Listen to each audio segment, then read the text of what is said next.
How in the world do you make an offer on a house?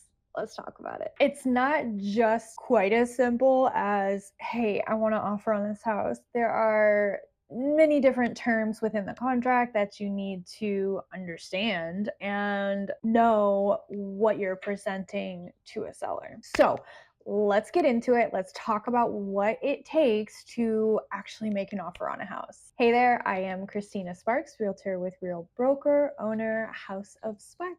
All right, let's be in your hypothetical situation and you have seen a house, you've toured it, you love it, obsessed, you want it to be yours. You want to move in tomorrow. The very first thing that you need to do is to understand your financials. And what I mean by that is you need to call your lender or have your agent call your lender and send them the house, how much the taxes are, and have your lender quote you on a monthly payment. Know what that monthly payment is going to be, and also understand that that will not be your monthly payment forever. It will go up, I promise you. Watch this video on why your payment will change throughout the life of your loan. But understand what your financials are before you put pen to paper and decide to write an offer. The next thing you need to do is talk with your agent. There are many terms within a contract to buy a property that you need to understand and know that you have the option to elect or not elect, ask for, not ask for. Make sure you know everything before you go and put your signature on a contract.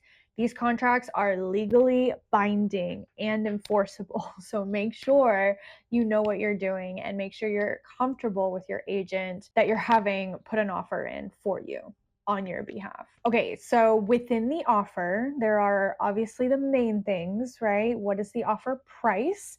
What is the closing date? What is the title company? Now, the price is obviously going to be up to you as the buyer, what you want to offer the seller for the property. The closing date is going to kind of depend on your lender. So when you're talking to your lender about your monthly payment, make sure you're asking them a couple of other questions. Make sure you're asking them how quick can they close, or what does their closing deadline look like? Is it 30 days? Is it 45 days? If there's a different circumstance that you need to adhere to, make sure you communicate that with your lender. Another thing you need to ask your lender, which you probably already have, property specific, ask your lender if you need concessions. Now, concessions you can learn more about in this video. Concessions are going to help you with your cash to close as a buyer. So say you need 3% in seller paid concessions. It's so that you as a buyer don't have to bring that 3% to the table. You're getting it essentially from the seller. So make sure you have all of that worked out, the offer price, the concessions, and the close date when you have that conversation with your lender about your monthly payment. All right, now moving on. The title company, that of course is also up to a buyer. Sometimes the seller likes to pre-elect a title company because they will have their title work pre-ran before they list their house or as soon as they list their house. And that is really just to make sure that there isn't anything on the title report that they aren't aware of. It's not sketchy in any way. So if you don't have a preference on title company, there's no reason why you shouldn't go with the title company the seller has chosen. And especially if there's already been paperwork drawn up, it just makes the process smoother and quicker. But if you have a preference, this is an option you do have as a buyer. So, okay, the next thing is earnest money. What is earnest money? Watch this video. Do you want to put down earnest money? There is a part in the contract where you can elect yes or no, $0, $500.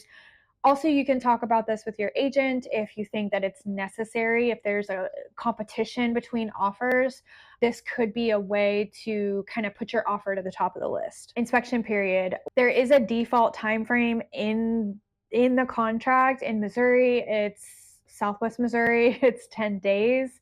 That is the default time frame. You can write in an amount of days if you choose. You can have 14 days, you can have 12 days, you can have 15 days.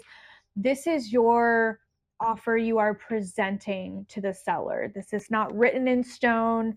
But if you think that you might need more time, for example, if there is a well, additional buildings, if you think you might need a radon test for the property, you might want to go ahead and ask for a little bit longer, knowing that those tests take time. The water test can take 3 to 5 business days because it gets sent off to a lab. And the radon test, the equipment has to actually sit at the property for 3 to 5 days before the inspector gets it and is able to read it and give you back a report. So keep that in mind. If you have certain things that you know you're going to have done, put an extension on that inspection time when you're presenting the offer from the beginning. So this will prevent you from having to go back and ask the seller for more time. This is going to give it to you upfront. Okay, and who pays for title?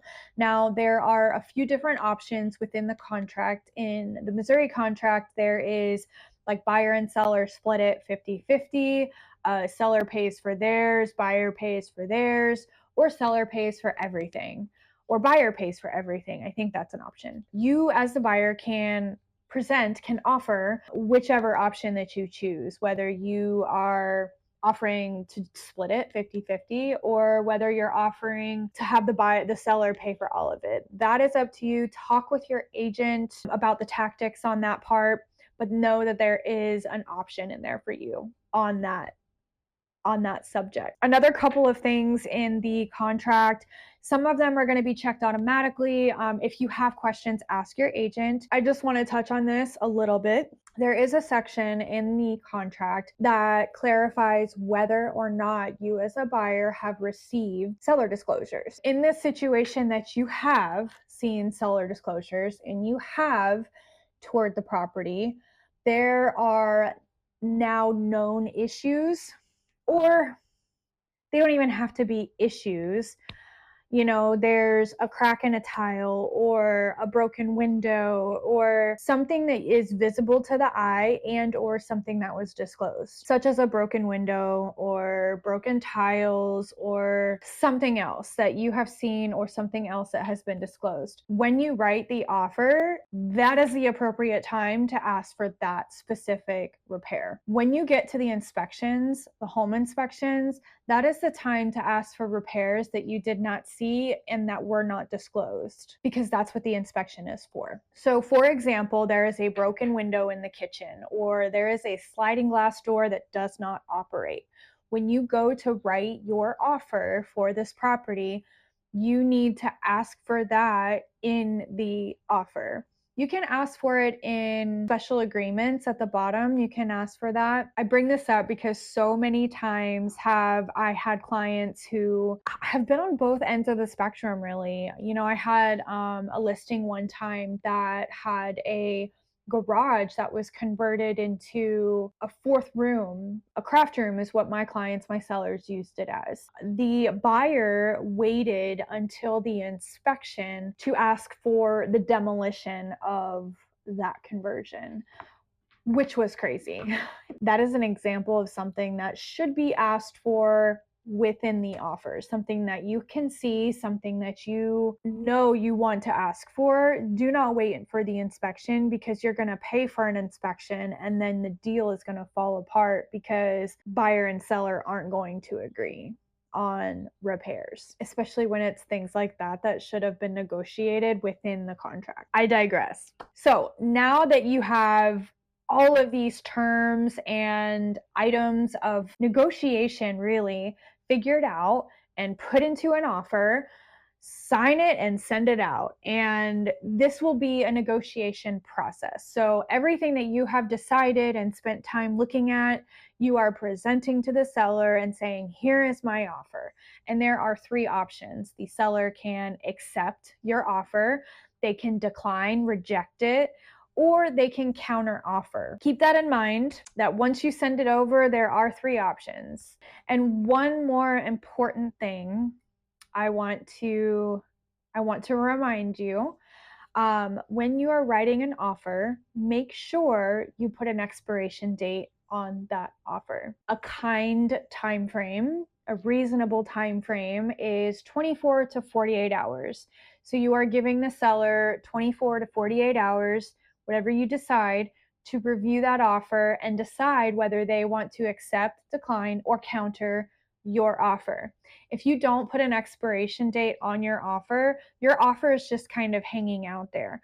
Of course, you can verbally rescind it, but it's better to put that out there at the front that, hey, this offer expires. Okay, I'm gonna give you one more little tidbit of information. Maybe you were hasty. Maybe you spent all that time writing that offer, and once you signed it and you sealed it and you delivered it, you freaked out and you were like, no, I don't want to buy this house. I don't want to agree to those terms. I don't want to go forward with this. Whatever your reason may be, you can rescind the offer. The first thing you need to do is tell your agent. You need to call them, follow it up with writing, whether it's email or text. Having a chain of action in writing is always best when it comes to legal contracts. Call your agent, explain to them how you're feeling, follow that up with a text message or an email saying that you would like to rescind the offer. Make sure you put in the address, and your agent needs to do the same. They need to call and follow up with a text or an email letting the seller's agent know that your offer is being rescinded. Now, you can do this up to the point, if the seller signs it and it's time stamped as signed, you can't rescind it any longer. But just know that if you have a freakish, what am I doing? you can rescind it. And I recommend that you take some time and maybe soak on that for a little bit and understand why you did that, and maybe try not to make that mistake again. Writing offers is hard work. Writing offers is time consuming.